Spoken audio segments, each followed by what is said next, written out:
We all know him as Captain Canada, and we all know her as the talented rider who competed at the last 2016 Summer Olympics on her favorite horse, Hero. Yay! They are amazing people. They have the most magnificent farm, and they open it up to everybody. Their horsemanship is phenomenal, and they love their horses, and nutrition is very important for them. But best of all, they're always willing to learn, hear new things, develop what's out there. That's what makes them so successful. And they are just amazing to be a part of, and we are so happy that you are part of the Purina family, and nutrition is very important for your horses.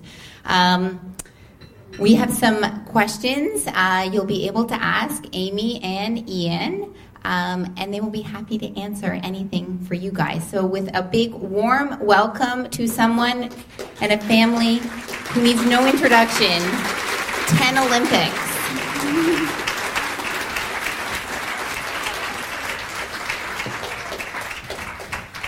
Thank you very much, Carrie. Richard, fantastic job, Master of Ceremonies. Brenda, very much enjoyed hearing about your rescue program, and if there's anything we can do, please count on us.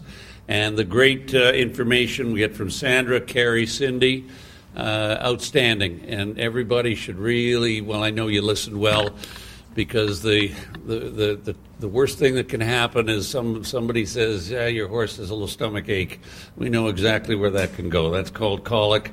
And the next thing you know, he's on a trailer to goodness knows where, and you know what surgeons do. They don't hand walk them and tube them. They get right to the point. And it's a tough thing when one of our beloved horses has to go through this process. And good nutrition, consistent feeding will go a long, long way from preventing that from ever happening. I've been associated with Purina for many years now. My great friend Marc-Andre, I hope he's still here. Marc-Andre, you trained a heck of a team here. Look out. These ladies really know their stuff, because for many years Marc-Andre and I would do this together, and I would always sit there and take notes, and I'd go home and talk to Jonathan and Amy and any of our staff that'll listen. Most of them don't, but the odd one, if I get them in a corner, they will. They have no choice. And I tell them what I learned. And we were in 2 barns today, and I told them what I learned last night up in Flesherton from the ladies, and things that people just don't know. And these were very, very good horse people I was talking to today. And I said, do you realize that a horse digests first and ferments second? And they thought about that for a while. They said, no. And I said, you appreciate why this is so serious? I said, you think of a cow that ferments first and digests second. So once things have fermented, I presume they will digest, is the point of it. But just because they've digested does not mean that they're going to, anyway, that's why horses get into so much trouble, and that's why they're, as Carrie was pointing out, their lips are so important, first line of defense. And then the smell, next line of defense, and then all the chewing, and on it goes. And that's just to defend a system that was designed to be out there grazing 17 hours a day with his head down, chewing away on very hydrated grasses, and not in a barn eating 3 times a day or whatever number of times it is, eating dry hay. So it's a very different thing what we've done to these horses, domesticating them. Anyway, as to Purina, 3 things that always, every time I'm associated with them, 3 things come to mind. The fantastic quality of the product. I have probably fed most of the horse feeds to my horses over the years that are produced everywhere in the world. There is none finer than Purina. Secondly, the consistency, and Sandra went to that point of why it is so consistent. The ingredients are so monitored. And this is very, very important. And just everything that goes on at Strathroy. My son Jonathan and I went to the opening of that plant. And my gosh, what an inspiration it was to see how that functions and how much effort and care goes into it. And probably, arguably the most important is the team. These people that are willing to come to our farms and talk to us about how to feed our horses better. Because one of the ladies I talked to today, and she's a very sophisticated horsewoman, and I was telling her about all this, and she said, I know lots about horses, but I honestly don't know everything about feed, and I would love to know more. And so I mentioned it to Carrie, and Carrie's going to get in touch and go out there and have a meeting with her and talk to her whole team. So that's kind of what I wanted to say to you. And then, do you have any remarks? No, she's good. No. Hi. I'd like to thank everyone for coming this evening. It's great to see all these friendly faces out here. And I think what I have to offer and to talk most about this evening is my wonderful summer, the summer where a lot of my dreams came true. I got to go to Aachen, which is an unbelievably huge and fantastic horse show in Germany. I got to go to the Rio Olympics, and then I finished at the Spruce Meadows Masters, where I don't know how many people were watching, but we were third. We won the bronze medal in the Nations Cup there, and thank you. And it was girl power. It was Tiffany, Kara, and I that put in the scores. And this evening, I mean, there's been a lot of girl power up here as well. And I am very impressed by the ladies that have informed us about Purina and about their systems and about their company and their product, because they did a fantastic job this evening. And we do like to continuously learn, and I think we did both learn something over the past 2 days. So thank you for having us. And we have some questions that people sent in over the internet that we could answer. But if you people in the audience would like to go ahead and ask, if you have your own questions, then we will go right to those, because last night we did find that a lot of people had their own questions that they brought with them. And we want to address, and we want to talk to you about what you're interested in. One of the great questions last night was about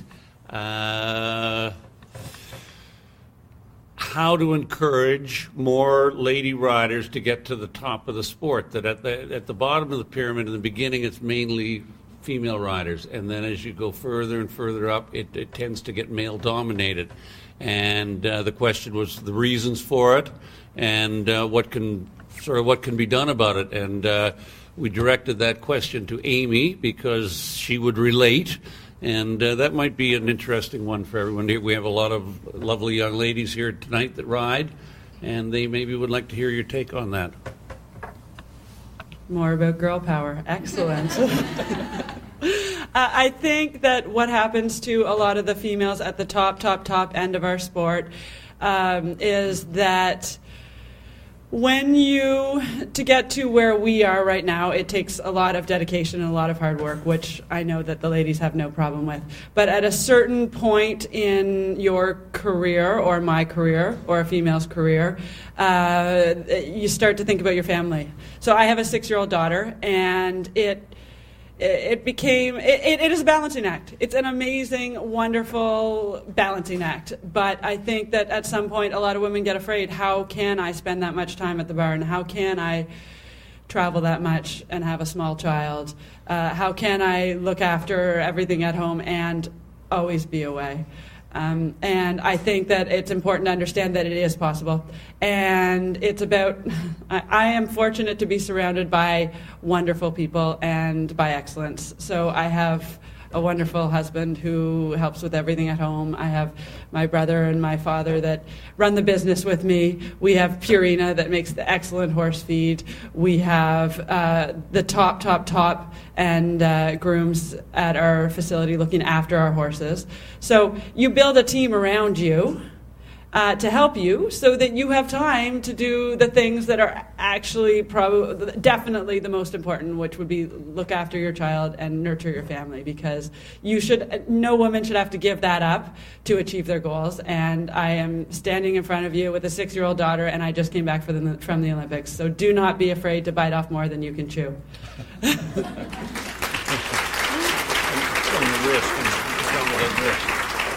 The second reason I think that some of the women get a little bit backed off as they mature and get to the top level is because working with horses at any level has a little bit of danger to it. And when you get to do what we do, there is a risk that you are going to fall off and hit your face and break your nose, which is the worst. Or if you're a girl, the boys don't seem to mind. There is risk of physical harm. And I think that the women, myself included, tend to be more aware of this fact. So what I do and what I've learned to do is find my own road to the top of the mountain. It is not the same road that Jonathan, my brother, is going to take, because he is 6'6" and wraps his leg right around the horses, and I mean he rarely, knock on wood, falls off. So he might, if there's a 3-year-old stallion that needs to be brought into line, he might jump on its back and take it to school, and he will definitely win, and that's his way. I have learned how to lunge really well, how to round pen really well, how to work a horse from the ground and get a certain level of respect and discipline in them before I ever get on their back. Because I don't want to, my version of working with young horses and developing them is it's smooth. It's not bucking and rearing and plunging and stopping. It's establishing the fact that I am, that they need to listen to me and respect me, and then guiding them and showing them how to do the things that I want them to do. And you can, the ladies can be very successful that way. So find a way to keep yourself safe and keep yourself confident, and then you'll never feel the need to walk away.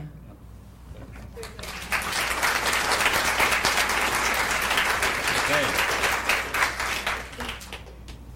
Who's got a question? There we go. Okay. Can you possibly tell me what a day in the life of one of your horses in training are? I mean, in ratio of saving leg or turnout or in training? At Millar Brook, there's about 50 horses right now. 20, a little under 20 that live out 24/7, and the rest are in the barn. The ones that are in the barn get paddock time every day. When the grass paddocks are good enough, of course, we feature them, but we have quite a number of sand paddocks, so depending what the weather conditions are. But every day out they go. We have a walker, and we try to get them, they get on that every day. So for sure, they're going to turn out and they're going to get walkered. And then we have a treadmill that has several programs on it. It's similar to a human treadmill. It goes up and down and does all kinds of tricks. And we would use that with the horses every second day. And then they get ridden as well. So, and they probably get hand walked a couple of times. And that is why our groom ratio to horses is one groom for every 3 horses. We're very, very labor intensive. And you'd say, well, what on earth could one person do all day with 3 horses? Believe me, to do what I'm talking about, they're running all day long. And then throw in the physiotherapy. We have a wide range of physiotherapy equipment. We have something, I think we have 4 lasers, 3 cold lasers and 1 hot laser.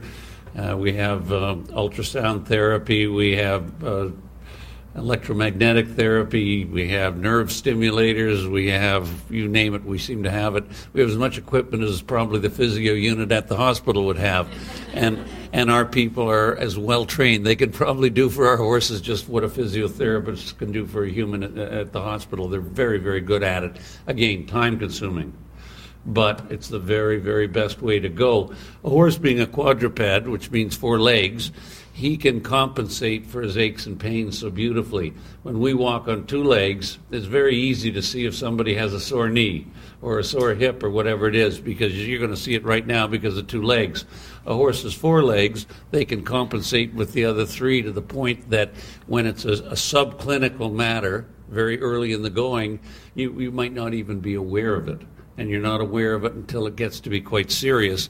And you might end up picking it up through a secondary or a third problem, which you'll track back to the primary.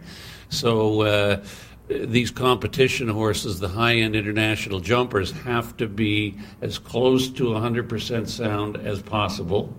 And that means, most people would look at one of these horses and say, there's nothing wrong with this horse, it's perfectly sound. But to us, it's not quite sound enough, and we need it tweaked a little bit. And we become our grooms, and us, we become our horses' voices to the veterinarians and the blacksmiths, because they tell us through what we feel from them. We know them so well. We know their stride length. We know how they react to turning right or left, or going forward or slowing down.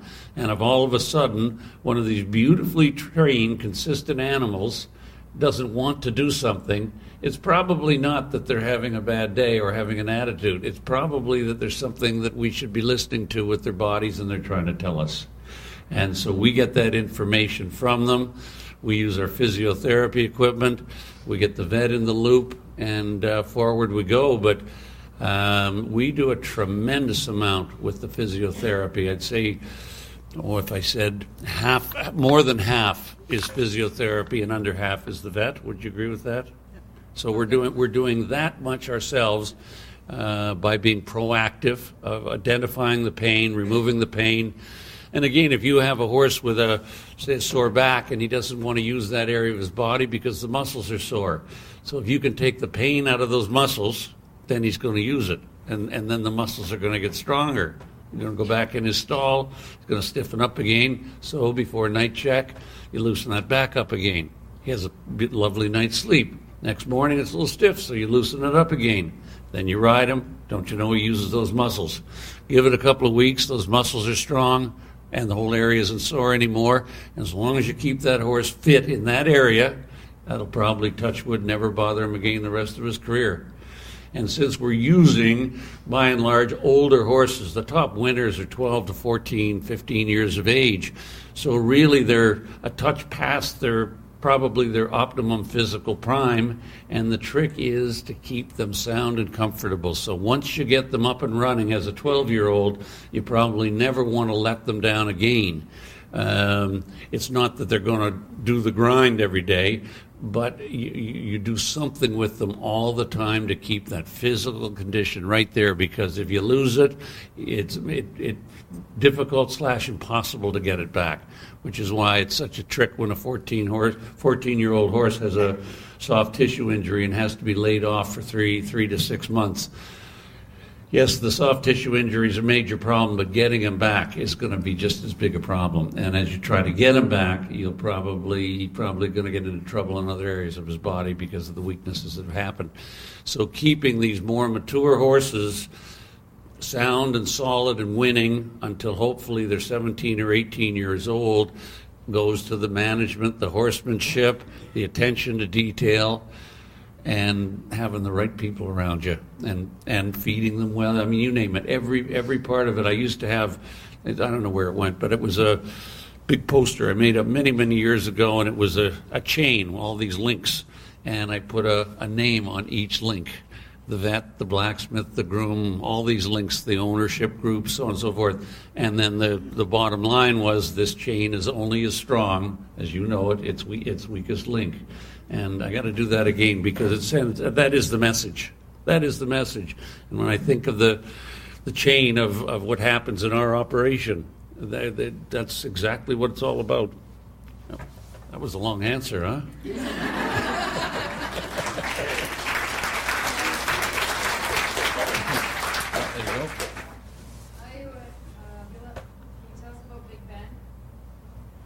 Well, we're going to talk about Big Ben, so if you thought the last answer was long, because he went on for 11 full seasons, which is almost unheard of. Many of today's Grand Prix horses, if you get a year and a half, 2 years at or near the top, that's about it. 3 or 4 years is really good. 5 years is fantastic, but 11 is almost unheard of. And the reason for that, I'd like to, for our Millar Brook chain, to take all the credit for it. We will take some credit, but he was a very efficient athlete. As you think on the human side of these hockey players and football players and other athletes that go on for a very long time, they're probably classically correct in their basics. Well, probably, let's go back. They had good genes. They had a good mother and father, for goodness sakes. That's a big deal. They then were classically correct in their basics, and then they became very efficient about what they did. and they had a big passion for the sport, heart and mind. And probably that describes Big Ben. His talent was, we talk about an entry level of talent. He had a wonderful, wonderful talent, but all you really need as a rider or even a top horse, there's a range of talent you need. And often the most talented horse and the most talented rider are not the most successful ones. It's the ones who learn to work, who learn the correct basics, who have the passion for it, on and on, all the other characteristics. And Ben was a 10 in every way. And that's what made him such a fantastic horse. And quick aside thing, when we first got him, he was 7 years old, and he was not a people horse. He accepted people because they fed him and turned him out and whatnot, but he didn't like them, he didn't dislike them. He didn't care. He really didn't care either way. And it was the people that worked with him who turned him into a people horse. And when he became a people horse, all of a sudden he started to win. It's so interesting. And he always knew the difference on Grand Prix Day. His longtime groom, Sandy Patterson, she'd get all wired up on Grand Prix Day. She'd be at the barn in the morning and into her Grand Prix routine. And by the time it was time to go, Big Ben was just as wired as she was. And he didn't hear on the announcing system that it was the big Grand Prix. He just was following Sandy's reactions. And he could tell from mine also when it was an important class. It was just a loosen up thing. He could feel it in me that I wasn't that wound up about it. And he knew when it was important, and he just matched his optimum stress level with ours, which again made him such a consistent winner. Yes. Two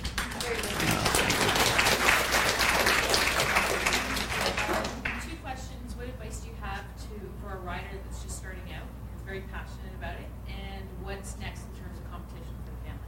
Okay, go ahead. You.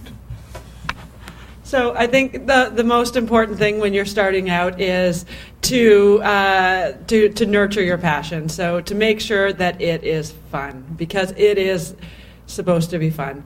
But at the same time, you have to, right from the beginning, practice safety, because it's putting in place habits right from the very beginning that even though Strawberry, the perfect pony, would never step on your hand or run away or whatever.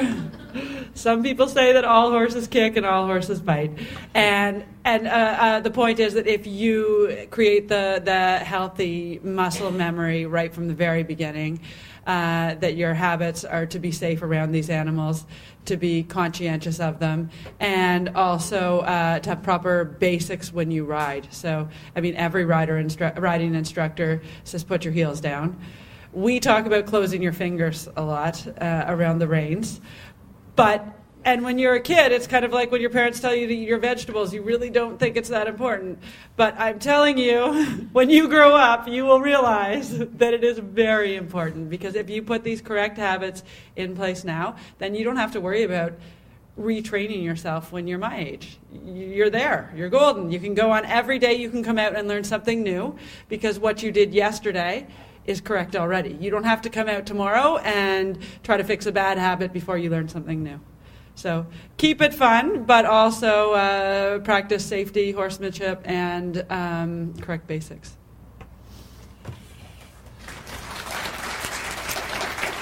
And then as to competition plans, next week, Jonathan and my son Jonathan and I are off to Harrisburg, and one of our students, Jordan McPherson, to compete at the international competition in Harrisburg.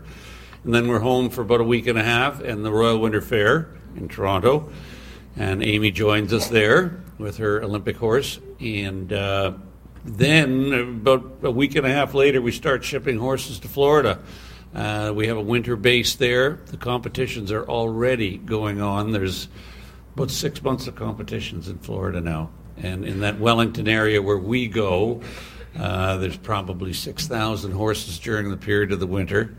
And now there are shows every week right up till early January, and then the main 12 weeks of the Winter Equestrian Tour begin, and that goes right through to the beginning of April. Then we're home briefly and off to the Caledon Pan Am Park for a couple of weeks, then out to Calgary for 5 weeks, and Ottawa, Angelstone, on it goes. And actually, we're looking into planning a European tour for some of our students next summer, because that exposure is very, very important as well.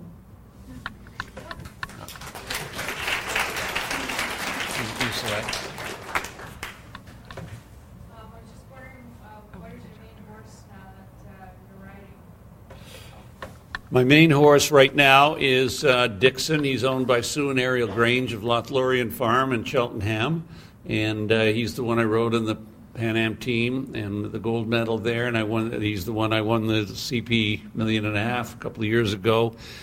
And he's a fantastic horse. Interestingly enough, he's a distant relative to Big Ben. And when I say distant, I'm talking distance. Big Ben had a sister who had a daughter.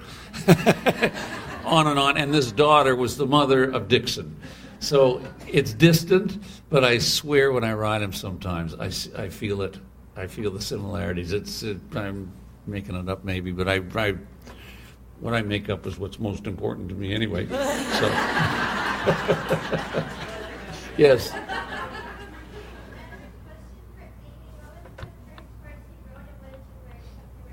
Let's start with the question. Sorry, you said what was the first horse I rode, and what was... And what did I learn? It was a pony. And I learned that ponies are naughty.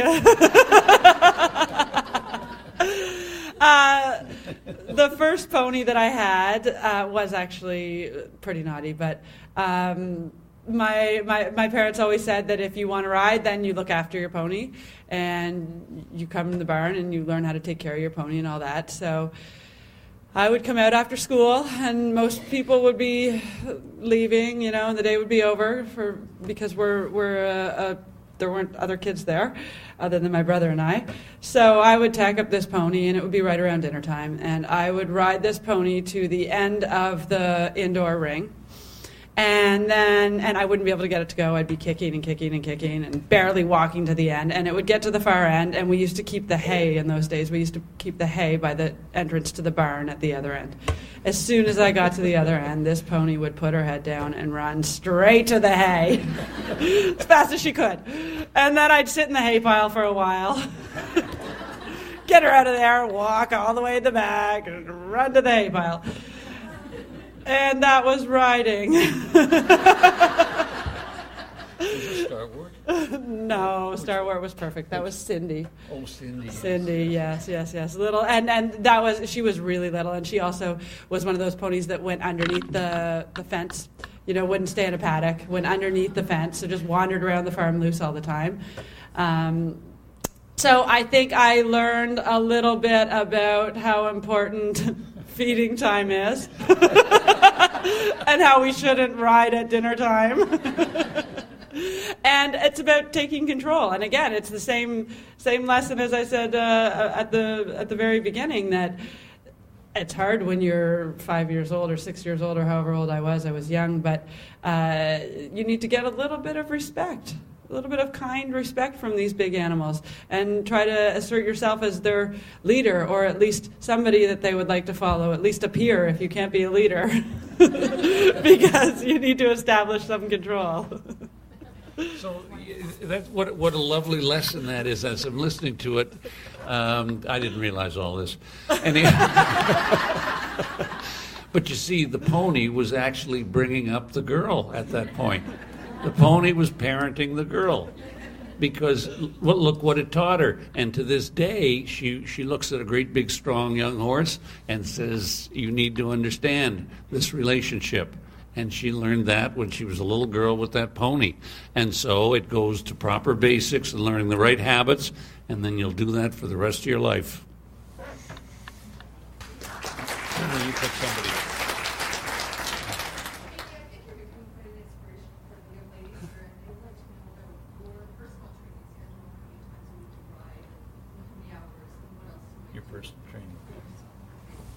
All right. My personal training schedule, we ride 6 days a week. So we ride Tuesday to Sunday, and we theoretically take Monday off, but I think everybody knows how a day off around horses goes. Normally they want you to come in and do something with them. But we try not to ride on Monday and just let the horses have a quieter day and take care of other stuff. I have some responsibilities that I help manage and do a lot in the office at Brook Farm. So I have to schedule that into my day because everyone has to have kind of a real job. And then for the riding, I would like to ride between 4 and 5 horses a day. Sometimes it's more, sometimes it's less, depending on whether we're getting ready for a show or not. But I mean, when we get back tomorrow, we'll go out to the barn and I'll ride 4 horses. 2 of them at Heroes, a couple 6 and 7-year-olds, and then we have some young horses. I like to work with them, teach them how to jump, and teach them riding lessons, and just generally make sure that everything is running smoothly around the farm. I think that for the young ladies, another thing about longevity in the sport is to recognize that everybody wants to be a rider. Well, not everybody, but I think the majority of people want to be a rider. And that's another important thing, is to realize that there are a lot of different ways to generate a living in horses. And if you can find a way to make money in horses, then you can support your own riding career. So everybody does not have to be paid to be a rider. And most of the things that I make my living from are not necessarily the riding. It's the other things that I have to offer. And that's important as well, because if I have a broken arm, then I know that I can still make my living. And or when I was pregnant, or it just keeps doors open. So riding is what I would love to do, what I do love to do, what I would love to do all day, every day. But there's a balance to everything. Yeah.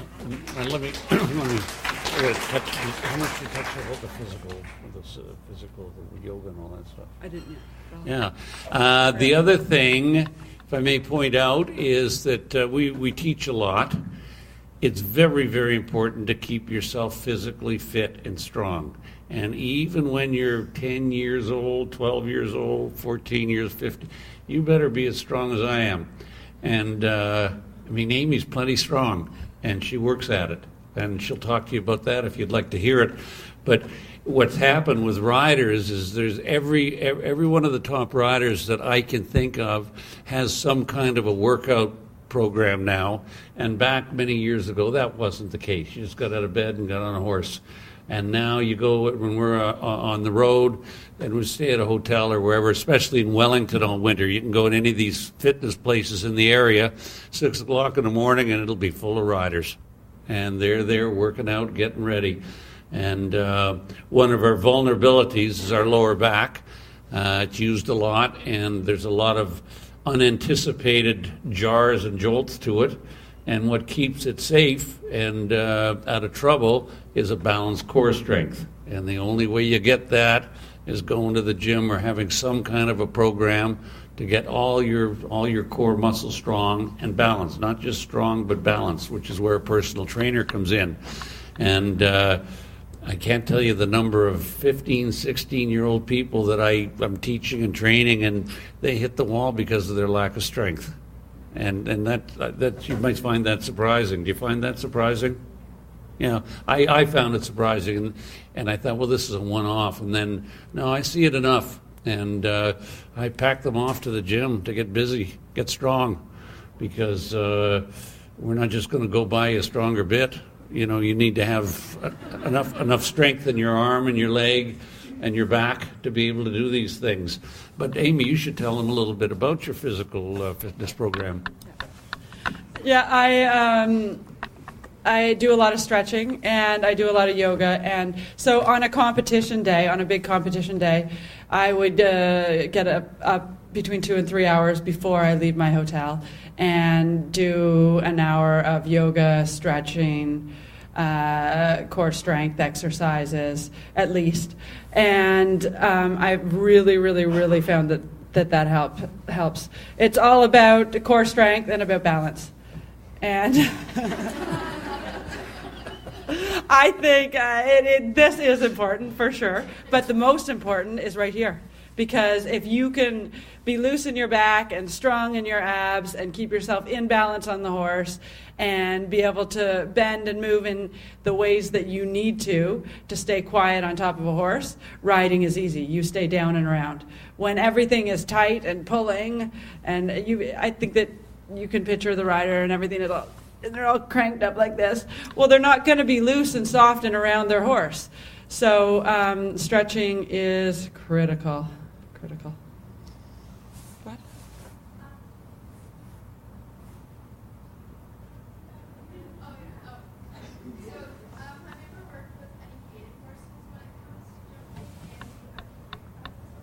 Is that Gaited Horses? Gaited horses. Gaited Horses. I've seen Gaited Horses. And I've actually ridden a Gaited horse. And I enjoyed it. I did not get the feeling I wanted to aim at a jump, though. I think they're better to continue to do what they do. And I don't think that I have any knowledge of a gaited horse crossing over to any degree of success in the jumper world. There may be one, and I just don't know of it.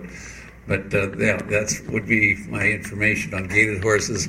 As far as breeding is concerned, if you turn the clock way back, in North America, we used to use the horse, the thoroughbred that couldn't run fast enough. And 20, 30 years ago, you'd go off to the track and you'd get these great, big, strong, beautifully built horses that just couldn't run fast enough. Now it's the racing has gone a little more towards sprinting, and it's a lighter, smaller model at the track, and most of them are not very suitable for jumping. However, back then they were. And then, of course, you go to Europe. And when they invented tanks, they didn't have to ride these horses to war anymore. So what are they going to do with them? Well, they started jumping them over some things. Well, that's what they were using. And that was a long time ago. Well, fast forward, it's become one horse. It's become one horse. Wherever you go in the world, we talk about what the modern horse is. And it doesn't matter what country it comes from. It's going to be that same blood horse, a light, athletic build with tremendous power in their body, lots of blood. We use way more blood in these Grand Prix horses than we ever used to before, because most of the Grand Prix, to include the Rio Olympic individual medal, came down to a 6-horse jump-off. And back in the day, you thought of championships, it was just about jumping clean rounds and not knocking jumps down. You never had to be that fast. But today it's a fast sport, so you need a fast horse who's naturally quick, who is that way in his mind, that way in their body. And when you you look at a horse's papers, and the Germans have bought a lot of French thoroughbred stallions, by example, or French stallions with a tremendous amount of thoroughbred in them. The Scandinavian countries are all German bloodline, pretty much bloodlines, and then they started putting some French blood in. The Dutch have been a real melting pot. It's one horse. The whole world, it's one model we're looking at. And a disciplined breeding program, which is what you find more in Europe. In North America, we could have excellent breeding programs. Step one would be to get the discipline in them. And what I mean by that is the approvals where they say, yes, this stallion is an approved stallion for breeding. He can only breed mares that are approved for breeding. And then you put a discipline in it. But when you got the Palomino that wouldn't jump, and so you breed it to the stallion that couldn't jump because he had navicular, what do you think you're going to get? You're not going to get a Grand Prix horse in all likelihood. But if you have a mare that won 20 Grand Prix in her life, and her sisters and brothers were also Grand Prix winners, and you breed her to a stallion that has a similar background, your chances just went way up. That's the discipline in the breeding system. And that's where and that's what you would do in the racehorse. That's how it works. And it's a very disciplined thing. And if we had that in North America, that would go a long way with our breeding operations. Another thing that's so much against us is our climate. It's hard to do it with this climate. You know, if horses could easily live outside 24/7 and there's all kinds of grass year-round, that makes a huge difference too, and we don't necessarily have that situation. The other thing you have is because of the culture of the sports in a country like Holland or Germany or France, there are so many young people who are growing up in the culture, and so the labor force available to big barns is really quite something. You can get all kinds of 20, 25-year-olds who really know how to do all these things because that's all they did all their lives. They grew up in that element. And it's hard for you, even a young person wanting to do that in our culture, it's hard to find a place to do it. There just aren't that many facilities where you would go to live that lifestyle and learn those things. So we have a ways to go in those regards, but as to the breed, it's one horse, that modern freak of nature cat that can run like a racehorse and jump like there's no tomorrow, jump like a deer, and has a heart and mind of solid gold. That's what you're looking for. I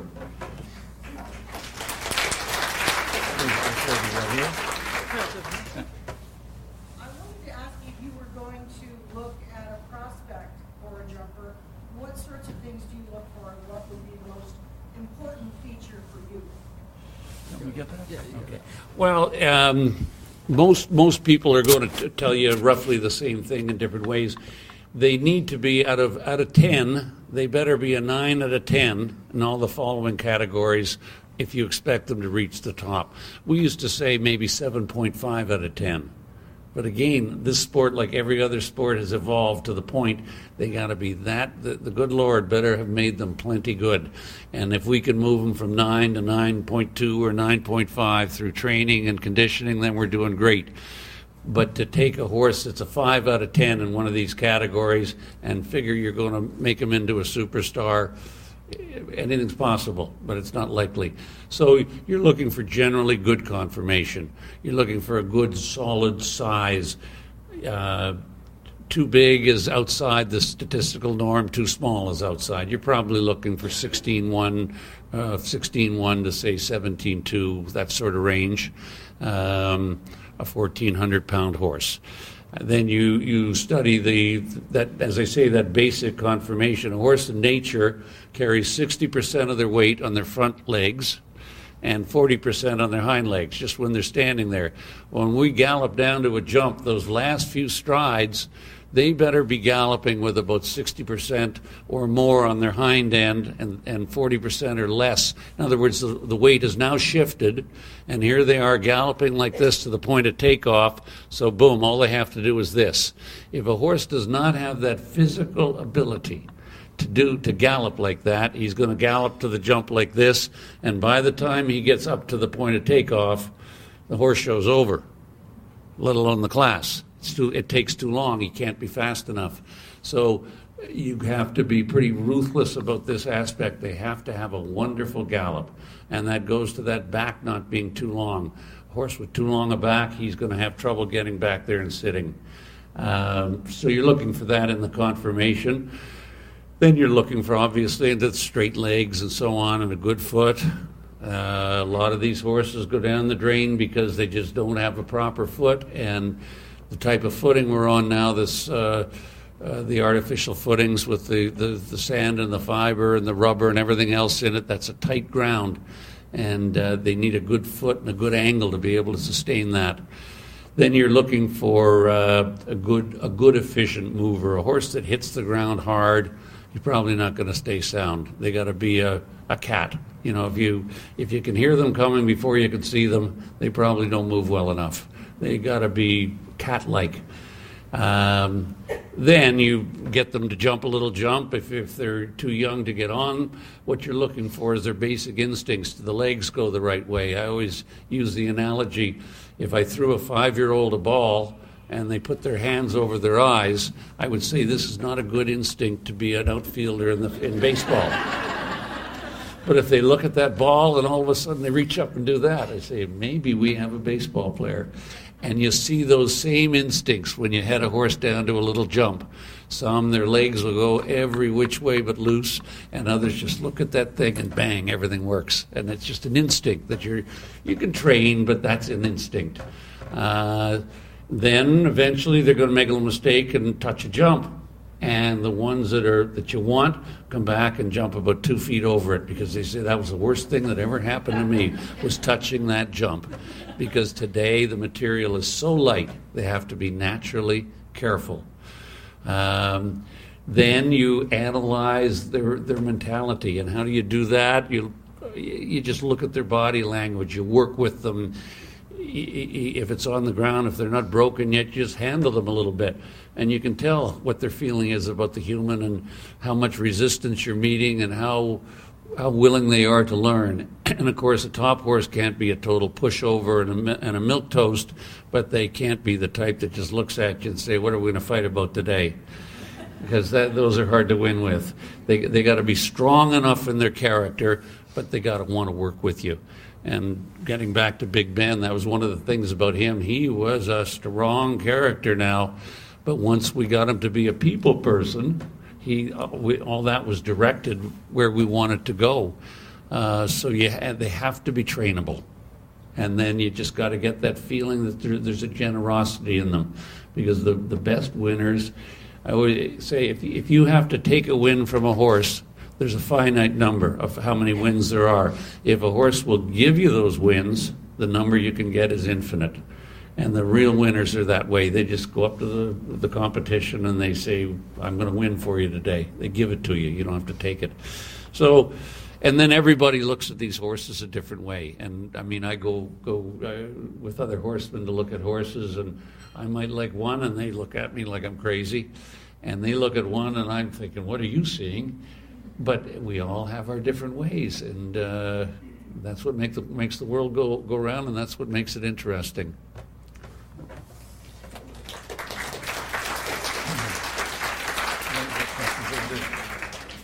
I have a question that's kind of touchy with a lot of the younger generation that we kind of cover a lot in our barn. Instant gratification, because kids get it all the time with technology now, and how patience is so important for horses, and how they have to take that step back of what's become the norm nowadays. Like, where would you guys touch on that, like with the training process among horses? I rant and rave about that every day. So I'm the wrong one to answer this question. So the question is about the instant gratification generation, and I would like to introduce Amy Millar to speak on that subject. I think that it is what makes horses even more important in our lives, because you need to, I need to, my daughter needs to, all the young people need to get outside, not look at the iPad, look at the trees, go on a trail ride, play in the barn, get a little bit dirty. And I think that it's frightening how much of that is being lost in today's fast-paced, technology-based world. And so we encourage people, and it is a constant struggle. That is why I'm speaking about it, because it is very much Mr. Millar's struggle. That when you ride, maybe my phone is in my pocket because I have to do business and I ride all day. So maybe it's in my pocket. But really, if I'm having a lesson or a jump school or something like that, it is not in my pocket. Or if it is, it's not on. Because there are many things in life that are more important than your horse, but none while you're riding your horse. If you give that horse your undivided attention for the period of time that you are with him, then you will get the most. You're giving the horse the respect he deserves, because you're going to get the most out of them. And I think it's really important for all of us to shut down our phones and do that. And so the other thing, I spoke to a group of young riders in May, and one of the questions that the girls were asking, again, it was about confidence and about being brave. And I said, one of the biggest things I see with the young people today is that they look out there and they say, if only I had a more expensive horse, I would be in that Grand Prix. Well, that's not the attitude. The attitude is, if only I learned more about horses, if only I learned to be a better trainer, if only I learned to ride better, if I had better basics, what can I learn today to eventually end up in that Grand Prix ring? And so we try to encourage people to think that way. And I try to encourage people not to rush themselves, because if you are winning at a meter, that is way better, and you should get way more gratification out of that than going in and overfacing yourself and your horse at a meter 30. So keep yourself and your horse in the division or the competition that you can be successful in, because success builds on success. Confidence comes from success. Learning how to run fast in those jump-offs requires getting to the jump-off. And you will get to the jump-off if you stay at the right level. But the instant gratification thing is what pushes back against the attitude that I just expressed, because I think that it becomes very obvious to everyone when a horse and rider combination is ready to jump bigger. And so sometimes it is not instantly. Sometimes it takes a year. My mom used to say that it takes a year for a horse and rider to truly get to know each other, a competition horse and rider. And this was maybe 15 years ago. And back then, you really would. You would, as a Grand Prix rider, you would go out and you would buy a horse that you hoped to jump Grand Prix with. You would bring it home and you would train it for between 6 months and a year, and then in a year you would be in the Grand Prix. Now, at the sport that we do, people will go out and buy a Grand Prix horse and then go in the Grand Prix next week. And that is an example of instant gratification, but the classic way is really the way to do it, and it's the way that's accessible to all of us, because it is only a small part of the population that has the support behind them to go out and purchase a horse that you can ride in the Grand Prix next week. Yes. Good answer, by the way. Okay.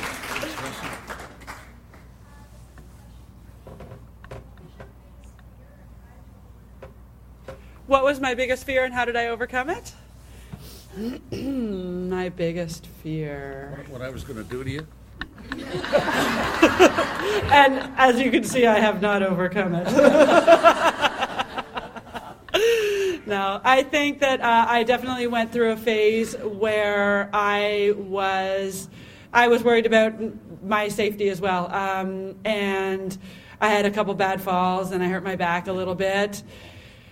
And so what did I do about it? I strengthened my basics, and I learned to be a better horse trainer, and I learned to stay in position on top of the horse so that no matter what the horse did, I was going to be the last one at the scene of the accident, if indeed there was an accident.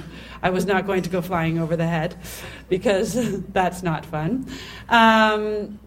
So basically, if you give yourself the tools to solve the problem that causes the fear, then you feel prepared and you know that you can solve the problem and you are no longer afraid. So although fear is theoretically irrational, you can solve it with rational thinking. So I looked at why I fell off, and I tried to fill all those gaps so that I now feel, whether it is true or not, I now feel very confident that I'm not going to fall off and hurt myself. I know that it will still happen sometimes, because if you ride, you fall. But I feel like I've done most of the things that I could do to prevent it from happening for no reason. And so...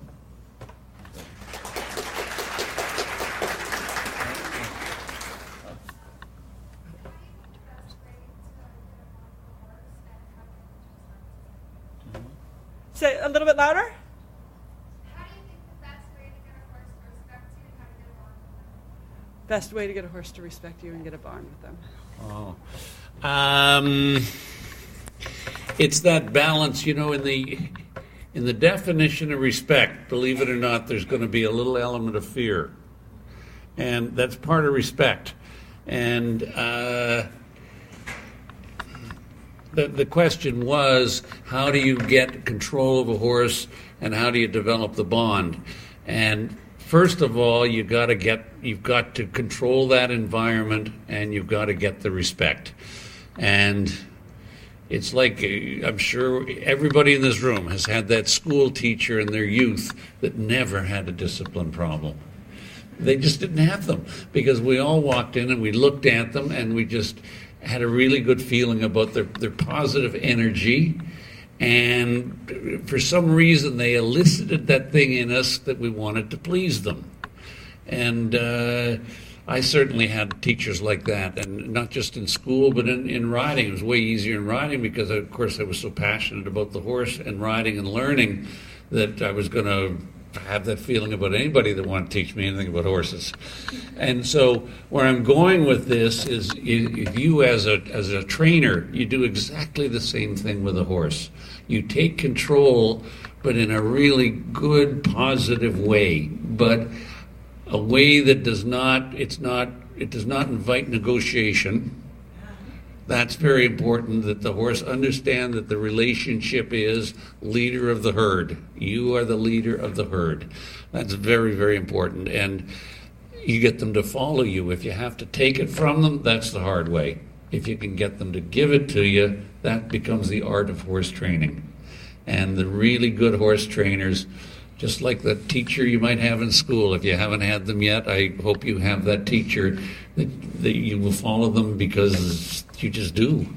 And if you can do that with people and you can do that with horses, you become like a cult leader of horses. That's what you really want to do. And that's how you train them the very, very best. And then the bond, of course, is instantaneous.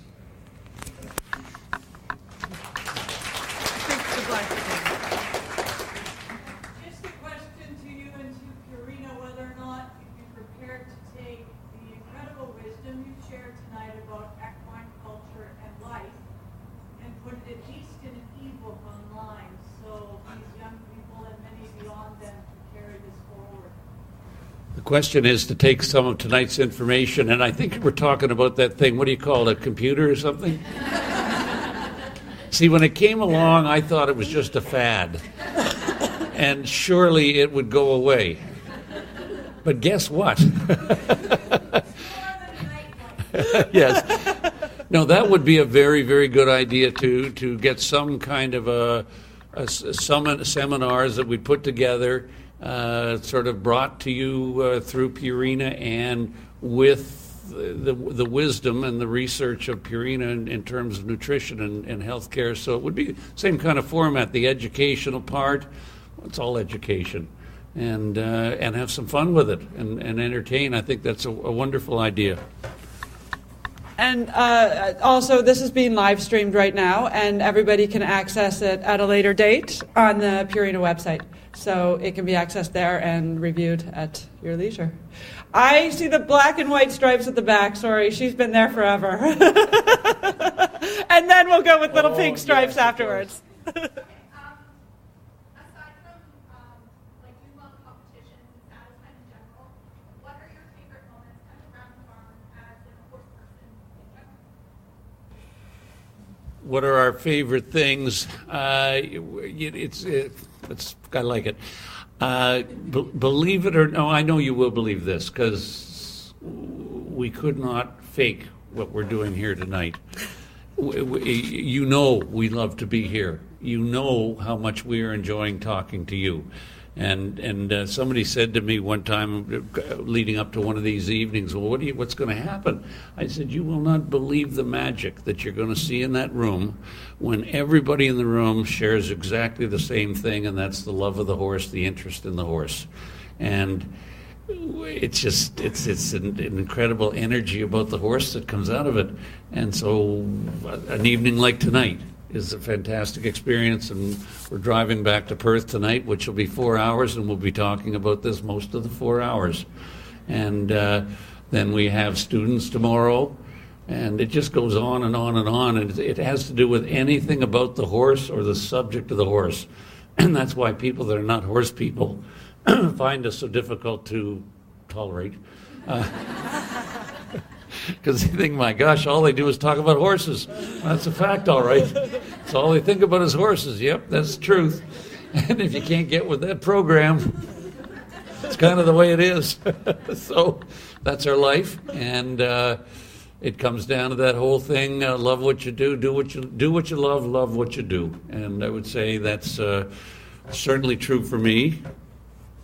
And I also love what I do, but specifically when I think of the most fun moments around the barn, this time of year especially, we have a big track, and you hack down the road at our farm, and then you can trot and canter around this track, and I just love it this time of year. You go down there, and it's just you and your horse, and on a beautiful sunny day, and you can go really fast if you want, and nobody's going to tell you to slow down, and just listen to the horses cantering and breathing, and that's fantastic.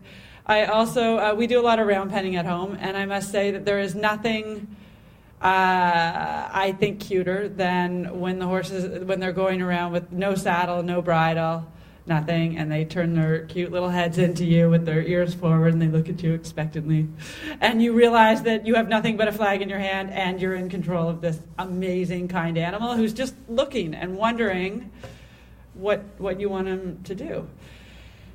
And thirdly, we love we love jumping big. So we don't do it all the time at home because you have to save it for the competitions, but we do have a good time with our jump schools at home sometimes. All right, pink shirt.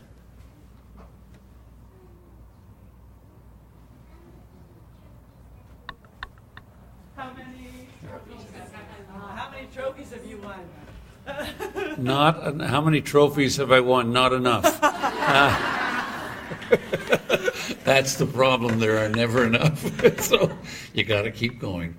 Quite a few. I've been very, very fortunate, and but more important than the trophies, how many good horses have I had? And actually, there's a book that just came out about my Grand Prix horses, and there's over 50 of them.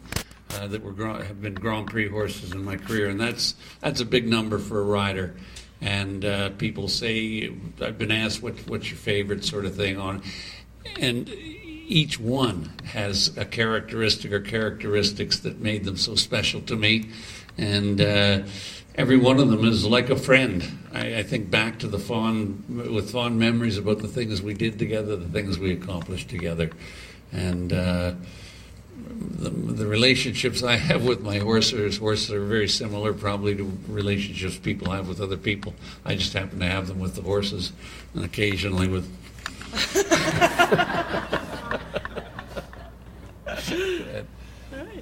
And, one more time.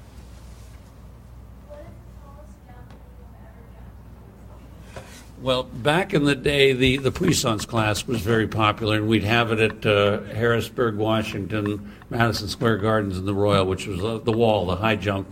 And routinely, they'd skip over 7'2" or 7'3", and Big Ben would do 7'3", 7'4" for light exercise,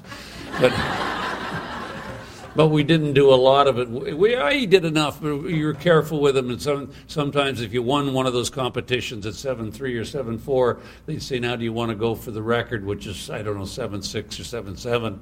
And I never did, because it was not the highest and best use of that horse. And I tell you, when they're coming down off that jump, they're coming straight down, and they land, and all their weight is on that foot, and the breakover takes a long time. And when 1,650 pounds is all down on that tendon and ligament, so because a horse from above the knee down and above the hock down has no muscle. It's just bone, tendon, ligament. So there's no muscle to defend what's going on there. And that's why you get so many soft tissue injuries in these horses, and why shoeing is so critical. And that angle of landing is a big deal, how quickly they can get off their foot, because the longer they're on it, the longer the strain. And the Puissance thing was hard enough on these horses. And so that's kind of why in today's show jumping, it's not a particularly popular class anymore, because these horses are just too hard to find. They're too delicate. The modern horses tends to be a very delicate animal. And when you find one and you get him trained, and now he's 12 and you want him to go till he's 16 or 17, You protect that horse like there's no tomorrow, and there's no prize that's going to make you crazy enough to go and put him at risk. Not one. He is the real deal. So, yep.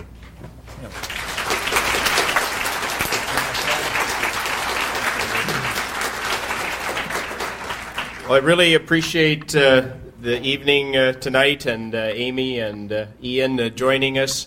I know you've got a long drive home, and you can just sense, and we felt it last night in Flesherton, that there's a lot of pride within the family. There's a lot of love, and it's great, even, Amy, to still hear you speaking of your mother so positively. I know a positive influence, obviously, in both you and Jonathan. I'm sure Ian missed dearly, but it's great to feel the love and the passion for the horses, and we wish you all the best and a safe drive home this evening. And we look forward to the next event with the Team Millar.